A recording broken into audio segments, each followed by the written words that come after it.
Everybody. I want to tell you about the assignments you'll be doing this coming week, the week of April 27th. This is a little bit different because you can do a videotape, you can do an audio recording, or you can write it as usual if you want. There are two things that you're going to do this week, and I put them on one post. They're going to be 30 points total, so 15 points each. One assignment is to tell a story about something that happened to you. It should have a beginning, middle, and end. The other thing you're going to do is pitch a TV show. Like, think about an idea that you think would be interesting for audiences and explain it.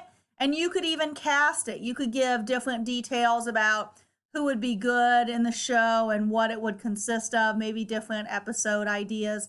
So that is the work for this week.